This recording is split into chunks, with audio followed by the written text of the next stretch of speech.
साथियों नमस्कार, कैसे हैं आप सभी लोग। आशा करते हैं आप अच्छे होंगे, हैप्पी होंगे और हेल्दी होंगे। मैं देवेश कुमार आप सभी लोगों का आज फिर एक नई टॉपिक में आपका हार्दिक वंदन, अभिनंदन और स्वागत करता हूं इस नई टॉपिक में। साथियों, आज हम जो बात करने वाले हैं वो हम बात करने वाले हैं जो एक बहुत ही प्रॉब्लम्स हमारे समाज में, हमारे इन्वायरमेंट में, हमारे वातावरण में, हमारे चारों तरफ जो बहुत ही क्रिटिकल एक समस्या रहती है, इसके ऊपर हम आज बात करेंगे और आपके बीच में 5 से 10 मिनट का समय रहेगा। तो साथियों, आज हम जिस बात पे बात करने वाले हैं उसे हम इंग्लिश में कहते हैं प्रॉब्लम्स, समस्या। आज हम साथियों इस चीज़ पर बात करने वाले हैं। साथियों, समस्या, प्रॉब्लम्स, कुछ भी कहिए आप, ये जो होता है ये हर व्यक्ति के जीवन में कुछ न कुछ रोल अदा ज़रूर करता है। चाहे अगर जिस किसी व्यक्ति ने इस धरती पर जन्म लिया है, जिस किसी का जन्म हुआ है, उसको समस्या होनी ही होनी है। ऐसा नहीं हो सकता है कि उसके जीवन में समस्या ना हो। समस्या केवल एक व्यक्ति के जीवन में नहीं होता है, और वो होता है जो व्यक्ति इस दुनिया में नहीं है, जो नहीं रहा, जो गुजर गया, उसके साथ समस्या नहीं होगी। लेकिन अगर जीवित व्यक्ति है तो उसके साथ समस्या होगी ही होगी। तो इसमें कोई बहुत ज़्यादा ऐसा कोई, मैं समझता हूँ कि बहुत ज़्यादा कोई कठिन ऐसी चीज़ भी नहीं है जो हम सभी समझ भी ना पाएँ, क्योंकि मैंने खुद अपने आप में ये एनालाइज किया है। मैंने खुद इस चीज़ को बहुत ही बारीकी से देखा है कि अगर जीवन है तो समस्या रहेगी, जीवन है तो समस्या रहेगी, इसका कोई निदान नहीं है। हाँ, केवल इतना हो सकता है कि समस्या का जो बैलेंसिंग होता है उसमें थोड़ा बहुत फेरबदल हो सकता है, लेकिन समस्या तो रहेगी। ऐसा नहीं हो सकता है कि बिल्कुल समस्याएं ख़त्म हो जाएं। समस्याएं ख़त्म उसी समय होती हैं जिस समय व्यक्ति इस दुनिया से और आसमान में चला जाए, उस समय समस्याएं ख़त्म होंगी। अगर वो जीवित है तो समस्याएं रहेंगी।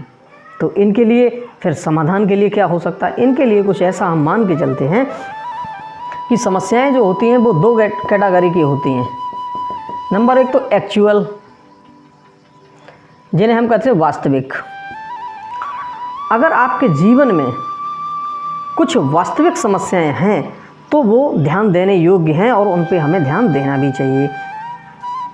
लेकिन कुछ समस्याएं ऐसी होती हैं कि जिनको हम अगर वर्गीकरण करके देखें, अगर हम उनको थोड़ा बारीकी से देखें, उन पे थोड़ा मंथन करें, तो वो समस्याएं होती हैं, उन्हें कह सकते हैं मानसिक या प्रेजेंट टाइम की चकाचौंध करने वाला वातावरण। साथियों, कुछ ऐसा भी हमने देखा है प्रेजेंट टाइम में, ऐसा भी होता है कि प्रेजेंट टाइम का एक हमारा जो समाज है, एक हमारा जो वातावरण है, वो कुछ इस कदर ऐसा बन चुका है कि उसमें कुछ चकाचौंध कर देने वाली चीज़ें जो होती हैं वो हमको समस्या पैदा कर देती हैं। लेकिन अगर हम उनका निवारण करना चाहें तो उनका निवारण हम कर भी सकते हैं। उनका निवारण करने के लिए जो होता है वो होता है सबसे पहले जागरूकता। इन समस्याओं से निपटने के लिए हमें जागरूक होना पड़ेगा, या जब हम जागरूक हो जाएंगे तो इस टाइप की समस्याएं हमें परेशान नहीं करेंगी। क्योंकि आजकल का जो समय चल रहा है उसमें चकाचौंध कर देने वाली बहुत सारी चीज़ें हमारे चारों तरफ हमको सराउंडिंग में लिए हुए हैं। उनसे बचने के लिए हमको जागरूक होना पड़ेगा, और जितने अच्छे हम जागरूक हो जाएंगे उतना ही समस्याएं हमारा कम हमें तकलीफ़ देंगी। लेकिन ये सेकंड क्वालिटी की समस्याएं होती हैं। पहली जो समस्याएं होती हैं ये एक्चुअल वाली होती हैं। ये एक्चुअल की समस्याएं होती हैं जो हर व्यक्ति के साथ होती हैं। इनका निवारण क्या हो सकता है? इनका निवारण साथियों ये हो सकता है, इसके लिए आपको एक ग्राफ जो है वो याद करके रखना होगा। इनके लिए एक ग्राफ है वो याद करके रखना होगा आपको, 2080। ये 2080 क्या चीज़ है? ये 2080 ये चीज़ है कि इस संसार में जिस भी व्यक्ति ने जन्म लिया है तो समस्या उसके साथ होगी ही होगी। पहला ये पॉइंट है, और दूसरा पॉइंट ये है कि 80-20 के रूल में वो समस्याएं चलेंगी। इसको समझते हैं एक उदाहरण से। दुनिया में कोई भी ऐसा व्यक्ति नहीं है जो पूर्ण परेशान हो। दूसरा पक्ष, दुनिया में कोई भी ऐसा व्यक्ति नहीं हो जो पूर्ण सुखदायक हो। यानी उसके जीवन में कुछ न कुछ अंश समस्याओं का होगा और कुछ न कुछ अंश उसके जीवन में सुखद होगा। किसी भी व्यक्ति को आप ले लेना, किसी भी कैटेगरी के व्यक्ति को ले लेना, चाहे लोअर वर्ग, चाहे मीडियम वर्ग और चाहे अपर वर्ग, किसी भी वर्ग को आप ले लेना। लोअर वर्ग होगा उसमें भी समस्याएं होंगी, लेकिन कुछ न कुछ ऐसे तथ्य होंगे जो उसमें भी सुखदायक होंगे। मिडिल वर्ग में समस्याएं होंगी, लेकिन कुछ न कुछ ऐसे भी तथ्य होंगे जिसमें वो सुखी महसूस करते होंगे। इसी तरीके से हाई प्रोफाइल जिनके पास हम समझते हैं कि पैसे का कोई लिमिट नहीं होता है, लेकिन समस्याएं उनके साथ भी होती हैं। तो कहने का मतलब क्या है? कहने का केवल मात्र और मात्र ये है कि आपके जीवन में समस्याएं 80-20 के रूल में चलेंगी। इनको तो चलना ही चलना है। कोई भी व्यक्ति, इस चीज़ को हम काटते हैं, इसको हम कैंसिल करते हैं। कोई भी व्यक्ति जो भी है उसके लाइफ में 80-20 का रूल चलना ही चलना है। वो इस तरीके से, इसको एक उदाहरण से समझते हैं। माना कि कोई व्यक्ति है, उसका आप बारीकी से निरीक्षण करें तो उसमें आप पाएंगे कि वो माना कि 80% अगर दुखी है तो कहीं न कहीं 20% उसको भी कुछ न कुछ ऐसा सुखदायक होगा जो उसके भी पास होगा। कोई व्यक्ति बहुत ज़्यादा सुखी है, 80% अगर वो सुखी है तो 20% वो भी कहीं न कहीं दुखी होगा।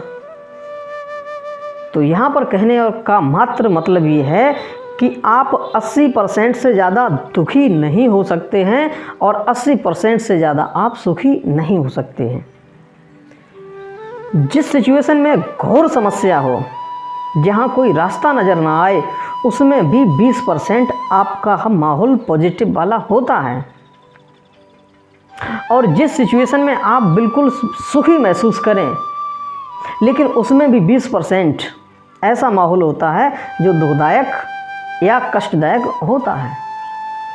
ये किसी के भी साथ हो सकते हैं, किसी भी कैटेगरी के लोग के साथ में हो सकते हैं। तो फिर हमारा यहाँ पर मैसेज छोड़ने का क्या तात्पर्य हुआ? यहाँ पर हमारा केवल और केवल आपके बीच में एक मैसेज छोड़ने का तात्पर्य इतना सा है कि चाहे किसी भी कैटेगरी में हो, मीडियम, लोअर, मीडियम और हाई, किसी में हो, चाहे लोअर में हो, मीडियम में हो या हाई में हो, समस्याएं सबके साथ हैं। जो जैसा व्यक्ति है उसके साथ में वैसी ही समस्याएं हैं। लोअर है तो लोअर टाइप की समस्याएं होंगी, मीडियम है तो मीडियम टाइप की होंगी और हाई प्रोफाइल है तो हाई प्रोफाइल।